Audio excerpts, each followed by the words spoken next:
Cette semaine, nous avons parlé, je vous fais un raccourci, mais je vais l'expliquer tout de suite, de génétique à propos de l'agonie de Roger.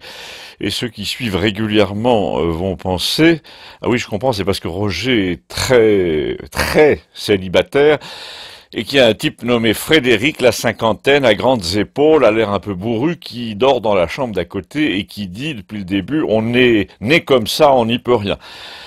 Donc, non, en fait, nous avons parlé de génétique, enfin principalement à cause des deux chiens de Roger et des refuges pour animaux abandonnés, et puis aussi des élevages de chiens parce que je viens d'acheter un petit chiot. Mais reprenons dans l'ordre, il fallait donc placer les chiens de Roger après sa mort. Sa sœur avait la maladie d'Alzheimer et ne pouvait donc pas les garder. Comme nous posions la question de ce qu'ils allaient devenir, Frédéric, qui était juste venu dire bonjour, nous a répondu en grand seigneur, de toute façon j'ai un oncle qui va les recueillir sur l'une de ses propriétés. Il faut rappeler pour les nouveaux que Frédéric, et que tout le monde ici prend pour un paysan, est un authentique aristocrate dont la famille est très riche, qui n'aime pas du tout son père, mais qui adore Roger.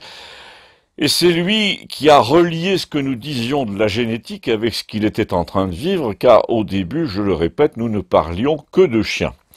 Le sort des chiens de Roger nous a amené à parler des refuges que je venais de visiter dans toute la région pour y trouver un petit animal. Malheureusement, je ne pouvais pas me permettre autre chose qu'un petit chien, parce que contrairement à l'oncle de Frédéric, qui avait des propriétés entre Béziers et Narbonne, je n'avais qu'un petit bout de jardin, et surtout je circulais à moto et à bicyclette avec un panier derrière. Or malheureusement, il n'y a pratiquement que des chiens moyens ou grands à adopter dans les refuges, mais surtout même de petite taille.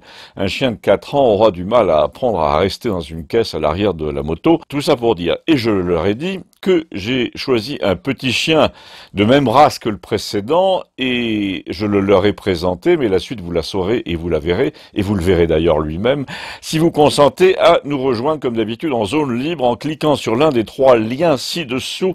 À tout de suite, merci.